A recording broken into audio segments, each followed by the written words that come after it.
Small doses. Self-help from the hip. Small doses. We're talking that shit. Small doses. And keeping it real. Small doses. With me and Nana Seals. It's so funky. There's people that are like, I don't like Amanda Seals because she's just like her character. And I'm like, you don't know that. You don't know that. Oh man, listen, my comment that I adopted a long time ago, people like Medea's Family Reunion with Tyler Perry, and at the end I get grist thrown in my face. I can't tell you how often I hear, well, I don't like him because I saw him in a in Medea's Family Reunion, and I was like, you're an adult, right? You do know that's make believe. You don't know anything about me, but you saw. How about why not go to that first thing? Like maybe you did a great job making me believe, right? Like you were so convincing that I thought. You go straight to, I don't like you because you play that abusive husband. It's make believe. You're an adult. You should know that. It's acting. It's acting. How much make believe have you had to employ though? Because you said something just now about like, because we were talking about like, oh, I don't like you. I don't like you. And within this business, you know, a lot of people don't understand. I mean, and this is the case with any corporate space. It's not about them liking what you do on camera alone. Like they got to like you off camera and feel safe, etc. And I just feel like as a brother, there's a different dynamic that is in place in terms of having to, you know, make folks feel comfortable. And did you ever feel that? Like, did you ever catch yourself having to? Oh yeah. Because whenever I stepped out of that, I'm aware of it. And that comes from my childhood growing up with my father being in the military. That sense of responsibility and awareness of the people you impact by your actions. So I knew that then when the Rodney King uprising happened, when his beating went down in 1993, and there were all the uprisings / riots in LA and other places, I was very vocal about what happened to Rodney King. I remember doing an interview on CNN at that time. And you know, some people in my camp saying, you know, you be careful about that. You may not want to do that. You know, it might affect your career. And I just didn't. I wasn't trying to hear that at the time. There are times when you have to speak up. There are times when you need to have your voice be heard, and there are times when you're in a position where people will listen more than maybe somebody else because you're in that position. So you use that voice. So that was the first time I felt like I was breaking out of, you know, what Hollywood or your publicist, your agent maybe felt was safe for you to build a career. And again, you know, the world we live in now, you know, I'm watching The Last Dance. You watching The Last Dance with Michael Jordan? I gotta watch it. I haven't gotten there. I'm at this point where I gotta binge things. Like when they're doing it every week, I'm like, I can't. I can't. We can't control our lives right now. I need to at least feel like I can control how I watch this show. We got time on our hands. Let me just binge it. But you know, I think about Michael Jordan at the time. You know, Michael Jordan is known for not being political, making a point not to speak out. And that's caught a lot of flack over the years. I look at this changing times. I look at LeBron James now, who's not afraid to speak out and doesn't affect his career. So we're living in different times now. But I definitely, to answer your question, I remember that time of being in a cocoon and being more aware from the Sidney Poitier era. You know. So what would that look like? Was that you being conscious of like, okay, when I'm coming into this meeting, I gotta carry myself a certain way, I gotta dress a certain way? Is that astute? Because I know as a Black woman, we are so immediately targeted as like angry Black woman that I have to be like super conscious. Yeah. But no. I guess the awareness was, that code switching we do. You know how to speak the King's English. You know, it's not being fake. It's not being fake. It's like, to me, it's always been like bilingual or trilingual. Know how to speak the King's English. If I come in here speaking like I talk to my boys, you may not understand or be able to relate to what I'm saying or how I'm saying it, or it might scare you. It may intimidate you. So I'm like, if I'm trying to get a job, I'm not trying to intimidate you. So for me, it was about that journey. For me, was learning that middle ground where you stay authentic to yourself, be yourself, but still be able to relate. And I'm grateful for that. My childhood, again, growing up, we moved because of the military. We moved every 2 years. So I was always in and out of black and white communities. My junior high school, 7th, 8th grade, Warren, Michigan, all white school for 2 years. I was the only black kid for 1 year, first year of the Cheryl Washington. What? My high school, 10th, 11th, but you know her name. He said Cheryl Washington. Because you know the only other black person there. He was the only one. You ever say, you and Cheryl dating? Oh, because we the only 2 black folks up in the school. We dating. Although I did have a crush on her, though. I'm just saying. Cheryl Washington. I don't even know what happened to Cheryl Washington. But then after that, my high school, we moved to Petersburg, Virginia. I was 98% black. You know, and before Michigan, was Alexandria, Virginia. It was like half black, half white. So,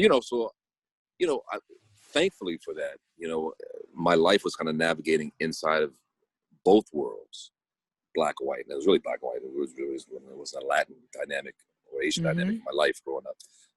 So I'm grateful for that. But I was hyper aware of how to present myself to get the most out of it. I'm not trying. Right. I'm not trying to hamper myself. It's so funny. I just watched the video this morning. What's this young lady's name? Danny, I think, who was on America's Top Model. And Tyra Banks apparently said some stuff about her the gap in her teeth. Yep. You hit that? Yeah. I was watching her response this morning about that video. What happened 8-9 years ago, 5 hours, whatever. But she was making the point. She was come out of whatever her town was. She wanted to come out of her town and still be real and still be raw and still do the things she had to do. But here, Tyra Banks was telling her, fix that gap in your teeth. She's like, I don't want to do it. She eventually fixed it a little bit. There's still a gap, so she can stay a little bit authentic to herself. But it's about finding, cost-benefit analysis, pros and cons. Now, I can say I don't want to fix my big gap at all. And maybe Tyra, because she does have experience, was right. Maybe people are not going to hire me for that. Maybe not. But if I have to say things so you understand and respect where I'm coming from in a certain way, if that's gonna help me get this job, and if I have more of a profile because I get this job, then I can be more good in the things I say and do in the other jobs I can create because I want to create it. Not because you're giving me a job, but I can do it the way in which I want to do it. Have you noticed a difference in how you? Not even just how you, what do you feel like you've been on black sets. We've all been. Can I tell you, this self-made, Madam C.J. Walker, between Octavia Spencer, Tiffany Haddish, Bill Bellamy, oh my God, Bill Bellamy and Garrett Morris. That smile you got on your face, that's how I looked every day.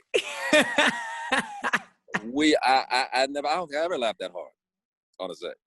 That's a lot of the joke game there. That's heavy jokes. Oh my God. All these are professional comics and great actors. But that whole comedic thing is a whole other thing. Because it don't stop. It don't stop. So let me just get my popcorn and go to work. What? But anyway, I'm sorry. I interrupted you. No, because I'm glad you interrupted me because I think a lot of folks would love to hear just about the uniqueness of being on a black set.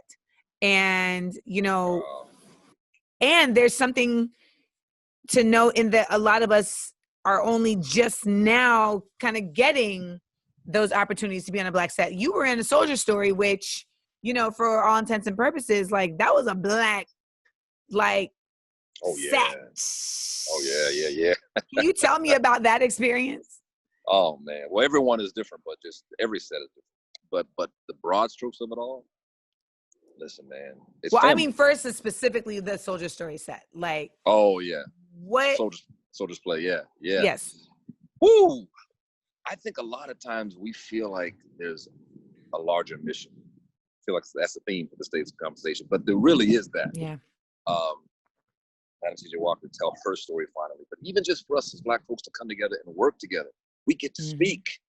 We get to have our voices heard and do it on a gold microphone like that or a lens. We know it's not just us. We know right now, we're talking, having this conversation. It's not just you and I talking. Yeah. This conversation will be broadcast and go out to the world. Yep. So there's that sense when you're on a set, especially a Black set, that we get to do this. And whatever the specific story is, that's incredible.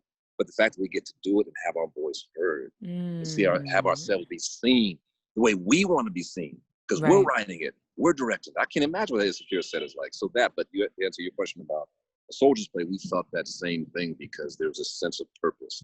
You know, soldier's play was initially done in New York in the 80s, starring Denzel Washington, Sam Jackson, Jim Pickett from Grey's Anatomy, and so many, Brent Jen, so many others.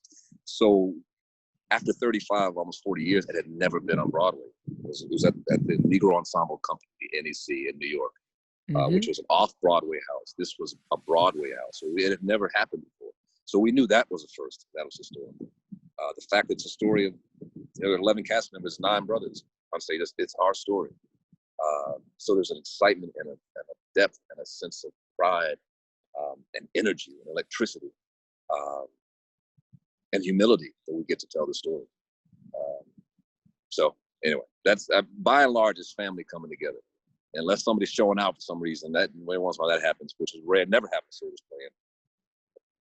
Actually, I haven't seen a lot of that at all, but yeah, it happens. It happens, you know. But, of course. But it's rare. Yeah, it's rare. But there's usually an undercurrent and a sense of unity and solidarity. And still, 2020, excitement that we get to be heard and show ourselves.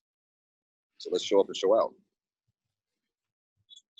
I feel like a lot of brothers, well, first of all, I love hearing you speak like this because I think even a lot of brothers who think this are afraid to say it, right? Because they don't want to be, I'm not going to go as far as say blackballed, but they don't want to feel like, you know, they have this, this mark on them that says, oh, they're trouble, or they're outspoken, or they're, you know, radical, or they're rebellious, right? And I can't even shade because, again, we have brothers that are getting murdered in the street by, you know, vigilantes because there's still this thought process that, you know, Black man, danger, right? Like that juxtaposition is still a short bridge to cross. But when I hear you talk like this, it's very encouraging to me. But as a Black woman in Hollywood, I think, and I'm speaking for myself, but I know a lot of my peers like feel like there isn't a bridge between like Black men in Hollywood and their experience and Black women in Hollywood and our experience. And like, really, tell me, I don't know much time on the podcast, but I'm curious. Why do you think that is? Because a lot of times it just feels like it's like every man for themselves. And, you know, like I know so many women that when they heard that Denzel had demanded that he have a Black wife, like in a film, that it was like, what? You know, because let's keep it a buck. Like there's a lot of brothers who feel like having a white woman in real life or having a white woman on screen is an accomplishment, like because you're doing something that was taboo or was even illegal at one point. So right. It's like I'm bucking the system just by bucking this broad, like by bucking Becky. By bucking Becky. So, you know, there's so many layers to that. But then a lot of times I feel like a lot of Black women feel like we're left out of the conversation on pushing the Black voice forward because we're not necessarily being thought about by Black men as an integral part of the Black voice moving forward. And I know that that's beyond Hollywood. But when you talk about the stuff that you write and the stuff that you're interested in writing, I would love to hear just like, what are the stories that excite you to write, that excite you to produce? And how do Black women factor into those? The Untold Stories. You know, I have a book in print right now called Blair Underwood Presents. I think we talked about this on the reel. One of them is that let's talk about it again, because I wanted to talk about it more on the reel, but they don't want to be talking about books like that. So right, I get it. And we don't have to spend much time on it now, but it's just a story about 17 Black athletes that went to the 1936 Nazi Olympics, along with Jesse Owens, who won 4 gold medals. So those are stories. And of those 17, 18, including Jesse Owens, there were 2 women, the first Black women on an Olympic team, Tidy Pickett and Louise Stokes. You know, those stories need to be told. Valletta Snow.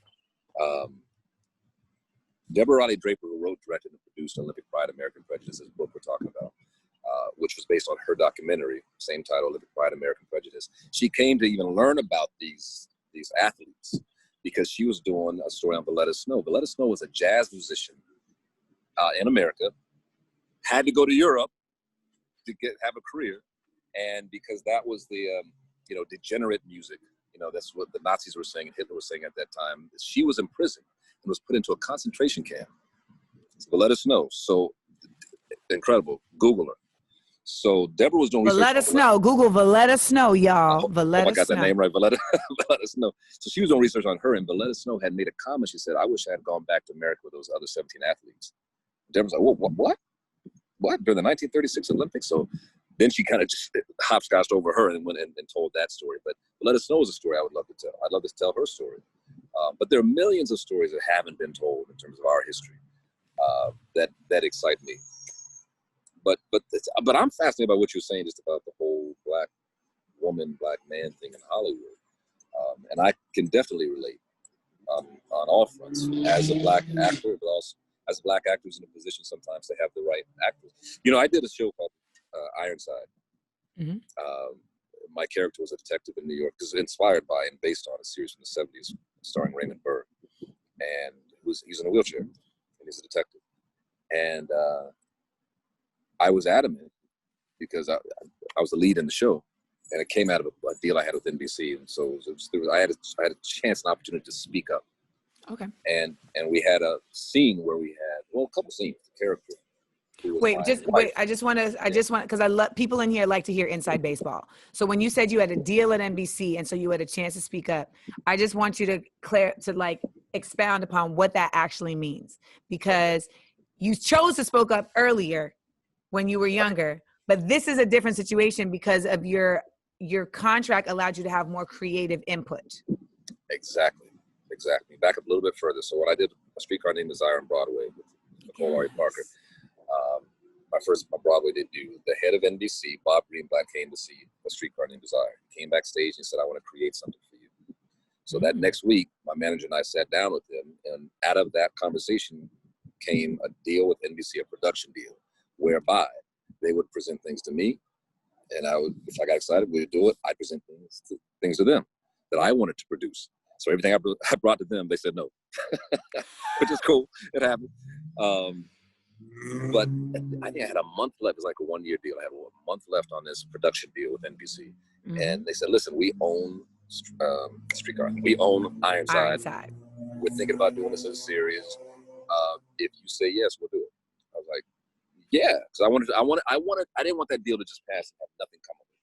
Yeah. I wanted to have some fruit from that labor, just to have a result of that. I said, "Well, yeah, let's do it." I knew it was a risk, playing a disabled character. My mother's been in a wheelchair for 25 years. I wanted to do it out of respect for her and homage to her and everything else.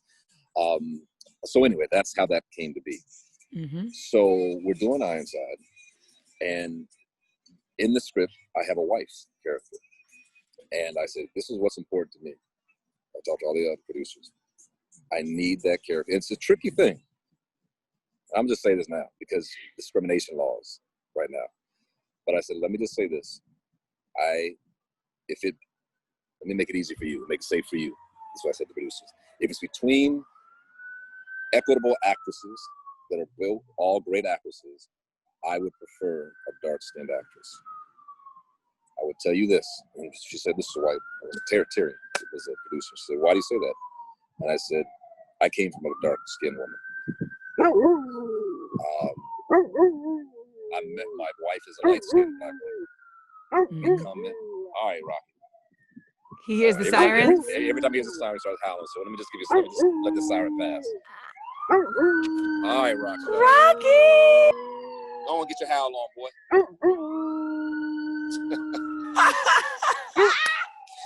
That's the wolf in him. You done? This is good. He really had his head back howling. Oh no, like a wolf. I'm telling you. He was a dire wolf. Yes, House Stark. Winter is coming. Some inside baseball. So she said, "Why do you say that?" I said, "Look, I'm a black man that came from a dark-skinned black woman. Right. We come in all shades and colors. I'm married to a light-skinned woman. We come in all shades. So it's no shade on that. Come on now. Right. On that. But here's the deal. Though we come in all shades, Hollywood promotes light-skinned black women more often than dark-skinned black women. Yep. My sister's dark-skinned, so I want to promote that level of beauty when I can." So they did. And I'm kidding. Killing me now because I forgot the actress name. She was on The Rookie the first season, this new rookie. But anyway, she was very funny, also great actress. You can look her up. And it was very interesting because we had one love scene, and I'll never forget this. And I just feel very protective of actresses whenever we have love scenes. I always say, is there anything you're not comfortable with? Like anything you don't want me to touch? Someone will say sexual joy. Someone will say no. If the I'm camera like, don't it's see, you. They like, no, do what you need to do, bro. I'm here. I'm a vessel. I'm a vessel. But she was a little nervous, and I said, "What what happens? The set's going to be, nobody's going to be here. It's going to be a safe set, whatever else." And I said, "Is there anything I can do to make it easy?" And she said, "Nah, it's just." And she was great, but she said, "What you got to understand is you've been doing love scenes your whole career. I'm a brown skin sister. We don't do these. This is new to me." And I knew that, but to hear her articulate that and say that, says, we gotta be aware of that, not afraid to speak to that in those rooms when you can speak to that, to elevate that level of beauty, that different shade, that different hue. And that consciousness is something that I think a lot of folks, they just don't have. They don't even. They're like, no, it's black, it's black, it's black, it's black, and it's like, well, no. There's certain shows that I know. The literal timbre and response to the show and the cadence of the show would shift if it was the same exact show, but all light-skinned Black people, or the same exact show and all dark-skinned Black people, because the experience, in America can be different, and the colorism of it all, and just the conversations, they are nuanced. Nuanced. That's right. And I think that's the thing that I am really happy to see in terms of, just to your point, like the expanse of content. I feel like we're getting to see more nuanced representations of brothers, because and not just on like a skin tone, but even like in tone. Like Atlanta is just a different type of comedic tone.